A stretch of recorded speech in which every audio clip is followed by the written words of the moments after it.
Assalamualaikum warahmatullahi wabarakatuh. Nama saya Yusria Zulfatira dengan NIM 01A120131, jurusan Farmasi Universitas Haloleo.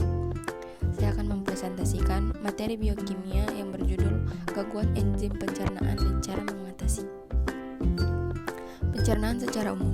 Pencernaan makanan adalah proses mengubah ukuran makanan dari semula yang berbentuk besar menjadi ukuran yang lebih kecil dan halus. Pada proses ini pula, makanan dipecah dari molekul yang kompleks menjadi lebih sederhana dengan menggunakan enzim yang dikeluarkan dari saluran pencernaan. Di dalam mulut, makanan dikunyah secara mekanik dan kimiawi. Makanan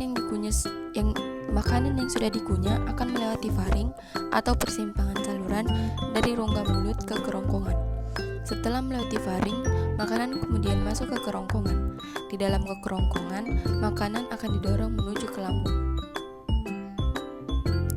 Proses yang terjadi di masing-masing organ pencernaan. Yang pertama, yaitu rongga mulut. Di dalam rongga mulut terdapat beberapa alat pencernaan, yaitu gigi, lidah, dan kelenjar ludah. Pencernaan mekanik terjadi pada rongga mulut saat makanan diubah menjadi bolus. Yang kedua, kerongkongan.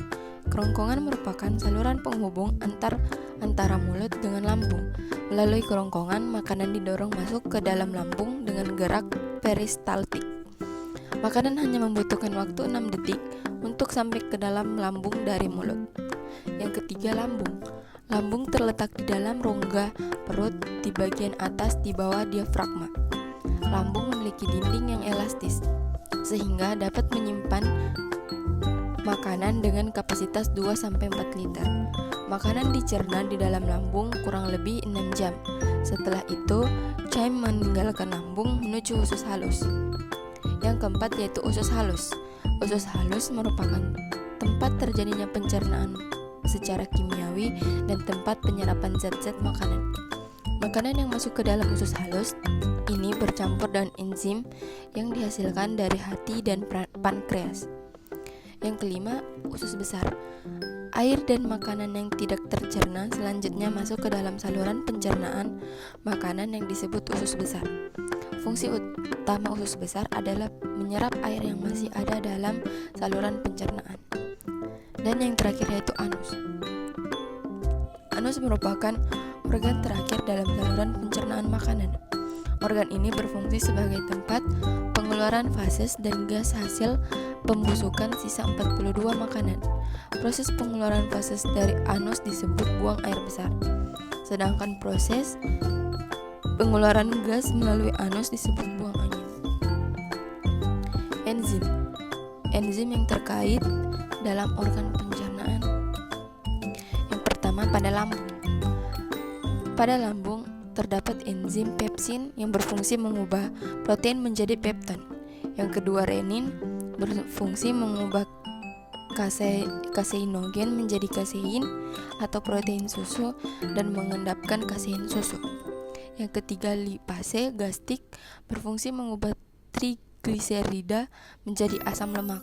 Yang keempat, asam klorida atau HCl berfungsi membunuh bakteri atau kuman dan mengaktifkan pepsinogen menjadi pepsin. Yang kedua, pada pankreas terdapat yang pertama yaitu enzim tripsin berfungsi memecah protein pada asam amino dasar. Yang kedua, simotripsinogen berfungsi mengubah protein dan fruktosa menjadi pepton, asam amino, dan peptida. Yang ketiga, karbosipeptidase berfungsi melepas asam amino ujung terminal C rantai polipeptida. Yang ketiga, lipase berfungsi mengemulsi lemak menjadi asam lemak dan gliserol. Yang keempat, amilase berfungsi mengubah amilo menjadi maltosa dan glukosa. Selanjutnya yaitu elastase berfungsi menurunkan protein elastin dan beberapa protein lainnya. Dan yang terakhir yaitu nuklease berfungsi mendegradasi asam nukleat seperti denase dan RNase. Yang ketiga yaitu pada usus halus terdapat enzim. Yang pertama yaitu enterokinase berfungsi mengubah tripsinogen menjadi tripsin yang digunakan dalam saluran pankreas. Selanjutnya itu maltase berfungsi mengubah maltosa menjadi glukosa. Selanjutnya itu laktase berfungsi mengubah laktosa menjadi glukosa dan galaktosa. Selanjutnya itu enzim sukrase berfungsi mengubah sukrosa menjadi glukosa dan fruktosa. Selanjutnya yaitu peptidase berfungsi mengubah polipeptida menjadi asam amino. Selanjutnya itu lipase usus berfungsi mengubah lemak menjadi asam lemak dan gliserol. Selanjutnya yaitu erepsin atau dipeptidase berfungsi mengubah dipeptida atau pepton menjadi asam amino. Dan yang terakhir enzim disakarase berfungsi mengubah disakarida menjadi monosakarida. Penyakit yang terkait enzim pencernaan yaitu penyakit gastritis. Gastritis merupakan penyakit pada lambung yang terjadi akibat peradangan dinding lambung. Pada dinding lambung atau lapisan mukosa lambung ini terdapat kelenjar yang menghasilkan asam lambung dan enzim pencernaan yang bernama pepsin. Untuk melindungi lapisan mukosa lambung dari yang kerusakan yang akibat asam lambung, dinding lambung dilapisi oleh lendir atau mukus yang tebal. Apabila mukus tersebut rusak, dinding lambung rentan mengalami peradangan. Secara umum, gastritis dibagi menjadi dua jenis, yaitu gastritis akut dan gastritis kronis. Dikatakan gastritis akut ketika peradangan pada lapisan lambung terjadi secara tiba-tiba. Gastritis akut akan menyebabkan nyeri ulah hati yang hebat namun hanya bersifat sementara. Penyebab terjadinya penyakit gastritis yaitu pertama, infeksi bakteri H. pylori. Yang kedua, efek samping konsumsi obat antiinflamasi non-steroid. Yang ketiga, stres. Yang keempat, konsumsi minuman beralkohol secara berlebihan. Yang kelima, penyalahgunaan obat-obat. Yang keenam, reaksi autoimun. Yang ketujuh, pertambahan usia. Yang kedelapan, infeksi bakteri dan virus. Yang kesembilan, penyakit Crohn. Yang ke-10, penyakit HIV atau AIDS. Yang ke-11, anemia perniciosa. Dan yang terakhir, muntah kronis. Obat untuk mengatasinya. Ada beberapa obat yang biasanya diresepkan oleh dokter. Di antaranya, yang pertama yaitu obat penghambat histamin 2 atau H2 blocker. Obat ini mampu meredakan gejala gastritis dengan cara menurunkan produksi asam di dalam lambung. Salah satu contoh obat penghambat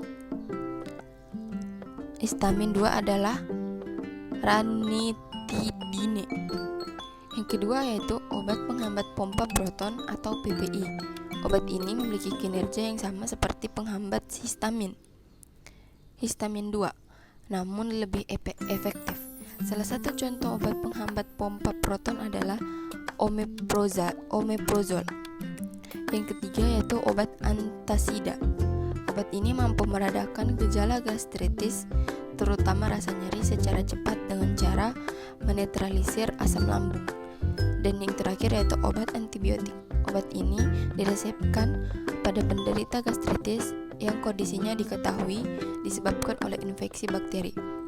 Contoh obat antibiotik adalah amoxicillin, clarithromycin, dan metronidazole. Baik, itu saja yang dapat saya sampaikan. Lebih dan kurangnya mohon dimaafkan. Wabillahi